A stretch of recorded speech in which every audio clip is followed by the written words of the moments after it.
আমি আব্দুর রাজ্জাক বিন ইউসুফ 32 বছর আমি কোনোদিন আমার পরিচয় দিইনি। কোন মায়ের বেটা যদি প্রমাণ করতে পারে আব্দুর রাজ্জাক বিন ইউসুফ একদিন বলেছেন যে শায়েখ লিখেন, আমি জিন্দেগি তার জাতির সামনে কোনোদিন যাব না। শায়েখ মানে কোনোদিন লিখিনি, কোনোদিন বলিনি। মানুষে লিখে, সেটা মানুষের ব্যাপার। আহলে হাদিস আন্দোলনের একজন লোক জাগরণী বলতো, তার নাম শফিকুল ইসলাম জাগরণী।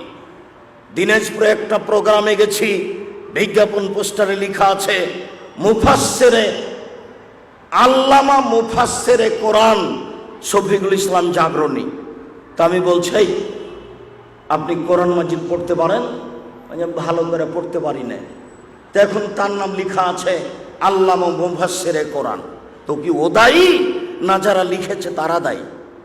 তুমি এই কথা বললে মানে তোমাকে চ্যালেঞ্জ করলাম, তোমার বাপকে চ্যালেঞ্জ করলাম, তোমার বংশকে চ্যালেঞ্জ করলাম, তোমার জাতিকে চ্যালেঞ্জ করলাম। আমি আব্দুর রাজ্জাক বিন ইউসুফ 32 বছরে কোনোদিন অপ্রয়োজনীয় বাক্য বলিনি। মহান আল্লাহ বলেন, লাসালুল জাহিম কুনতুম বিহি তুকাজ্জিবুন, জাহান্নামে প্রবেশ করো। এই সেই জাহান্নাম যাকে তুমি অস্বীকার করছিলে, যার কোনোদিন দাম দেওনি, এটাই জাহান্নাম। ইন্না জাহান্নামা কানাত মিরসাদা, নিশ্চয় জাহান্নাম মানুষকে ধরার জন্য ওঁত পেতে বসে আছে। লিত্তাগিনা মায়াবা, স্বৈরাচারী, স্বেচ্ছাচারী, বদমেজাজি, অহংকারী থাকার জায়গা জাহান্নাম। লাবিসিনা ফিহা আকাবা, তারা সেখানে যুগ যুগ ধরে থাকবে। তারা সেখানে কোনোদিন ঠান্ডা শীতল পানি পান করবে না। তাদের জন্য রয়েছে জ্বলন্ত উত্তপ্ত গরম পানি এবং রক্তপুজ মিশ্রিত জ্বলন্ত উত্তপ্ত পানি রয়েছে। আল্লাহ তাআলা জাহান্নামের পরিচয় দিতে গিয়ে এইভাবে বলেন, আল্লাহ তাআলা বলেন, উজুহু ইয়াওমাইদিন খাশিয়া, সেই দিন বিচার মাঠে কতগুলি মুখমণ্ডল মানুষ হবে ভীত সন্ত্রস্ত। আমেলাতুন নাসিবা, তারা ক্লান্ত পরিশ্রান্ত হবে।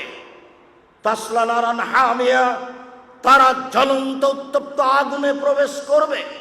তুসকা মিন আইনিন আনিয়া, তাদেরকে জ্বলন্ত উত্তপ্ত ফুটন্ত ঝর্ণা থেকে পানি পান করতে দেওয়া হবে। লাইসা লাহুম তুম ইল্লা মিন জারি, কাঁটাযুক্ত জাক্কুম গাছ ছাড়া তাদের জন্য আর কোনো খাদ্য থাকবে না। মহান আল্লাহ বলেন, জাহান্নামের পরিচয় দিতে গিয়ে, কাঁটাযুক্ত গাছের পরিচয় দিতে গিয়ে, ইন্না শাজারাতাজ জাক্কুম তুআমুল আসিম, নিশ্চয় কাঁটাযুক্ত জাক্কুম গাছ অপরাধীদের খাদ্য।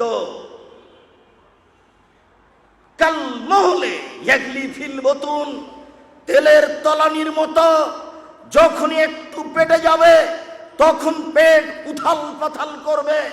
কা গালিল হামিম, দেগ চুলার উপরে আছে, যখন খুব টকবক করে ফুটে উঠেছে, এইভাবে পানি যেমন ফুটে উঠে তার পেট সেইভাবে টকবক করে ফুটে উঠবে।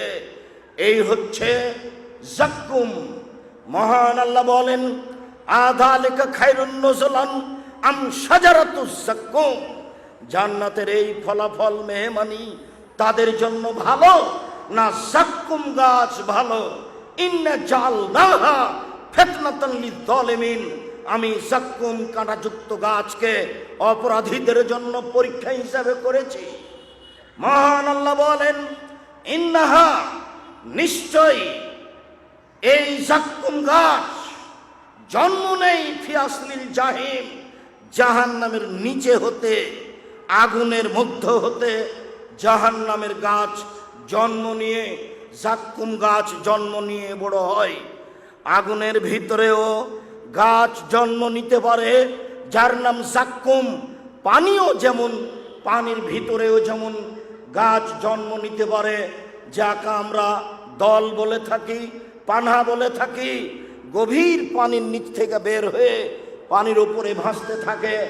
এই গাছ যেমন নিচে থেকে পানির ভিতর থেকে বের হয়ে উপরে ভাসতে থাকে, জাক্কুম গাছও আগুনের ভিতর থেকে গজিয়ে বের হয়ে উপরে আসে।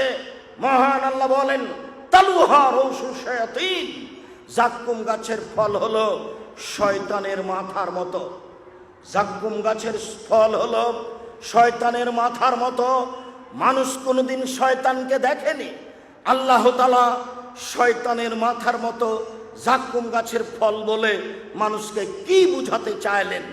মানুষ তো শয়তানের মাথা দেখেনি, আল্লাহ বললেন জাক্কুম গাছের ফল হলো শয়তানের মাথার মতো। এতে মানুষ কি বুঝবে? কেন? মানুষ তো শয়তানের মাথা দেখেনি। তখন আবুল আলা মওদুদী রাহিমাহুল্লাহ বলছেন, পৃথিবীর মানুষ শুনে রেখো, এর মানে হলো এই, মানুষ যেমন রূপক কথা বলে আল্লাহ তেমন রূপক কথা বলেন। মানুষ যেমন রূপক কথা বলে আল্লাহ তেমন রূপক কথা বলেন। মানুষ রূপক কথা বলে, মানুষ কি বলে? মানুষ বলে লোকটাই এত ভালো, লোকটাই এত সুন্দর, মনে হচ্ছে যেন ফেরেশতা। অথচ কেউ কোনোদিন ফেরেশতাকে দেখেনি, তবু বলে ও বুঝে।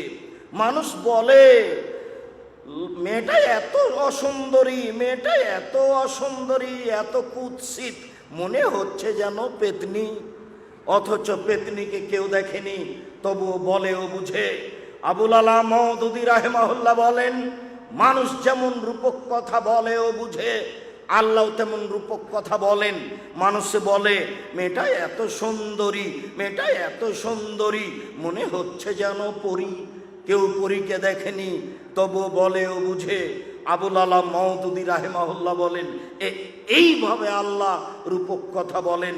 পৃথিবীর সব বিদ্বান বলেছেন না না না না, এগুলি নয়, এ দিয়ে খারাপ বোঝানো হয়েছে। শয়তানের মাথা কেউ দেখেনি, তাহলে আল্লাহ বললেন কেন? আল্লাহ বললেন খারাপ বোঝানোর জন্য। সারা পৃথিবীর বিদ্বান বুঝেছেন এটার মানে হলো খারাপ। আবুল আলা মওদুদী রাহিমাহুল্লাহ বুঝেছেন যে মানুষ যেমন রূপক কথা বলে ও বুঝে, আল্লাহ তেমন রূপক কথা বলেন ও বুঝেন। ওয়াইলুল লিকুল্লি হুমাযাতিল লুমাযা, ধ্বংস সুনিশ্চিত ওদের জন্য যারা সামনে বদনাম করে, যারা পিছনে বদনাম করে। জীবনের জন্য ভুলে যান, কোনোদিন মানুষের পিছনে লাগবেন না। মানুষের বদনাম করার প্রয়োজন নেই। একটা ছেলে মানুষ মাথায় পাগড়ি দিয়ে কিভাবে বলতে পারে শিক্ষিত বেঈমান? বেঈমান শব্দ কি কোনো সহজ শব্দ হয়ে গেল? মানুষ কিভাবে বোকামির পরিচয় দিয়ে জাহান্নাম কিনতে চায়? মানুষের পিছনে পড়বেন না, ধ্বংস সুনিশ্চিত ওর জন্য যে সামনে বদনাম করে, যে পিছনে বদনাম করে। আল্লাযী জামা মালা ওয়া আদ্দাদা, যারা টাকা পয়সা সংগ্রহ করে গুনে গুনে রাখে, ইহসাবান্না মালাহু আখলাদা, মনে করে তার সম্পদ চিরদিন থাকবে। কাল্লা, কখনো নহে, অসম্ভব হতে পারে না। লাইম বাজান্না ফিল হোতামা, তাকে চূর্ণ বিচূর্ণকারী হোতামা নামক জাহান্নামে নিক্ষেপ করা হবে। আমাদরা কামাল হোতামা, মুহাম্মদ সাল্লাল্লাহু আলাইহি সাল্লাম, আপনি কি বলতে পারেন চূর্ণ বিচূর্ণকারী হোতামা নামক জাহান্নাম কি? মুহাম্মদ সাল্লাল্লাহু আলাইহি সাল্লাম, আপনি কি বলতে পারেন চূর্ণ বিচূর্ণকারী হোতামা নামক জাহান্নামটি কি? আমি বলি নারুল্লাহিল মৌকাদা, তা হচ্ছে জ্বলন্ত উত্তপ্ত আগুন। জাহান্নাম বলতে জ্বলন্ত উত্তপ্ত আগুনকে বলা হয়। মহান আল্লাহ বলেন,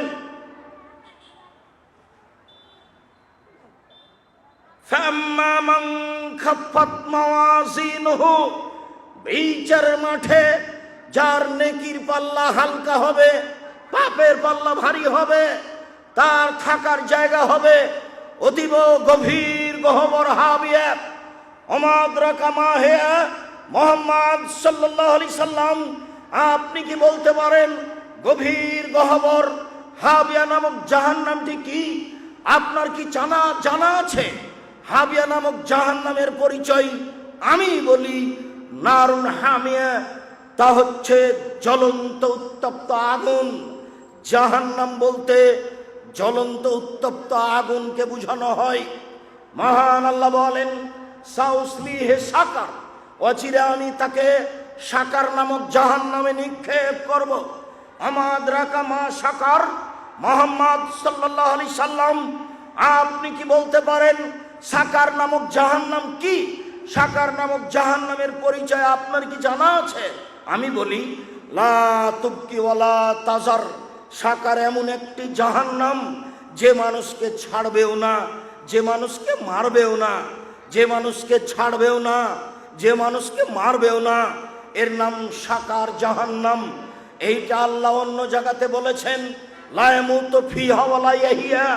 মানুষ জাহান্নামে মরবেও না, মানুষ জাহান্নামে বাঁচবেও না, মানুষ জাহান্নামে মরবেও না, মানুষ জাহান্নামে বাঁচবেও না। এই কথাটা আল্লাহ অন্য জায়গাতে বলছেন ওয়াতিহিল মাউতু মিন কুল্লি মাকানিন ওয়া মা হুয়া বিমাইয়্যিত। জাহান্নামে মানুষকে মরণ চতুর্দিক থেকে ঘিরে ধরবে। জাহান্নামে মানুষকে মরণ চতুর্দিক থেকে ঘিরে ধরবে, কিন্তু মানুষ জাহান্নামে মরবে না। আল্লাহ তাআলা বলেন ইন্নাহা লাযা নাযাতুল লিশাওয়া, নিশ্চয় লাজা নামক একটি জাহান্নাম রয়েছে যা মানুষের চামড়াকে ঝলসিয়ে দিবে। আল্লাহ তাআলা বলেন নাযাতুল লিশাওয়া, ওরা চামড়াকে ঝলসিয়ে দিবে। আলাইহা তিসা আশার, সেই জাহান্নামের পাহারাদার 19 জন ফেরেশতা দিয়ে জাহান্নাম তদারকি করা হয়। 19 জন ফেরেশতাকে জাহান্নামের মালিক হিসাবে দায়িত্বশীল করা হয়েছে। সম্মানিত দিনী ভাই বোন, জাহান্নামের পরিচয় দিচ্ছিলাম আপনার কাছে। আল্লাহ তাআলা বলেন ইন্না লাদাইনা আনকালা ওয়া জাহিমা, নিশ্চয় আমার নিকটে রয়েছে দুর্বহ বেড়ি, দাউ দাউ করে জ্বলতে থাকা আগুন জাহান্নাম। নিশ্চয় আমার কাছে রয়েছে দুর্বহ বেড়ি, মানুষকে ডান্ডা বেড়ি দেওয়া হবে জাহান্নামে, তা হবে খুব বেশি ভারী। আমার নিকটে রয়েছে দাউ দাউ করে জ্বলতে থাকা আগুন। এই কথা বলার পরে আল্লাহ তাআলা বলেন তামুন জাগুসা, আমার কাছে রয়েছে কাঁটা যুক্ত খাদ্য। আযাবান আলিমা, আমার কাছে রয়েছে কষ্টদায়ক ভয়াবহ শাস্তি। মহান আল্লাহ বলেন লাইসা তাম ওয়ালা তামুন ইল্লা মিন গিসলিন, পাপীদের জন্য শুধুমাত্র রক্তপুঁজ ছাড়া, পাপীদের জন্য রক্তপুঁজ ছাড়া অন্য কিছু খাওয়ার থাকবে না, এরই নাম জাহান্নাম। সম্মানিত দিনী ভাই বোন, সংক্ষিপ্তভাবে আপনার সামনে আমি জাহান্নামের পরিচয় পেশ করছিলাম।